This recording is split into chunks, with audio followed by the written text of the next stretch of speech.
ఓం నమో నారాయణాయ.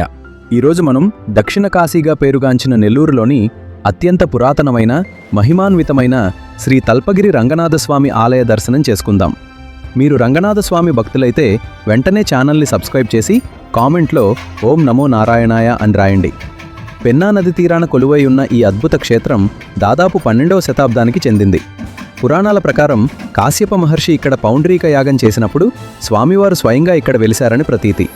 ఈ ఆలయంలో స్వామివారు శేషతల్పంపై పవళించి ఉన్న భంగిమలో దర్శనమిస్తారు. అందుకే ఈ ప్రాంతానికి తల్పగిరి అనే పేరు వచ్చింది. ఈ ఆలయ విశేషాల్లో ప్రధానమైనది 70 అడుగుల గాలిగోపురం. దీనిపై ఉన్న బంగారు పూత పూసిన కలశాలు నెల్లూరు నగరానికే తలమానికం.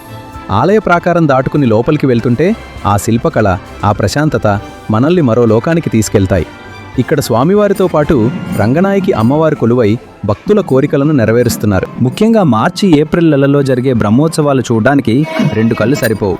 ఆ సమయంలో స్వామివారు రథంపై ఊరేగుతుంటే నెల్లూరు నగరం భక్తి పారవస్యంతో నిండిపోతుంది. పెన్నా నది కాలి స్వామివారి దివ్య దర్శనం భక్తులకు ఎనలేని ప్రశాంతతనిస్తాయి. మీరెప్పుడైనా నెల్లూరు వెళ్తే పెన్నా నది ఒడ్డున ఉన్న ఈ దివ్యక్షేత్రాన్ని దర్శించుకోవడం మర్చిపోకండి. మన పురాతన సంస్కృతికి, ఆధ్యాత్మికతకు నిలయమైన ఈ ఆలయ విశేషాలను మీ స్నేహితులకు కూడా షేర్ చేయండి. స్వామివారి కృప అందరిపై ఉండాలని కోరుకుంటూ ఓం నమో నారాయణాయ. పెన్నా నది అలల సవ్వడి మధ్య ఈ ఆలయ ప్రాంగణంలో గడిపే ప్రతిక్షణం మనసుకు ఎంతో ప్రశాంతతను ఇస్తుంది. ఇప్పుడు మీరు చూస్తున్న ఈ అద్భుత దృశ్యాలు ఆ స్వామివారి దివ్య వైభవానికి నిదర్శనాలు. శతాబ్దాల చరిత్ర కలిగిన ఈ శిల్పకళ, ఆ గాలిగోపురపు సౌందర్యం మనల్ని ఆధ్యాత్మిక సాగరంలో ఓలలాడిస్తాయి. ఈ వీడియో ద్వారా మీరు కూడా ఆ రంగనాథుని కృపకు పాత్రులయ్యారని ఆశిస్తున్నాను. ఇలాంటి మరెన్నో ఆధ్యాత్మిక విశేషాల కోసం మన ఛానల్ని చూస్తూనే ఉండండి.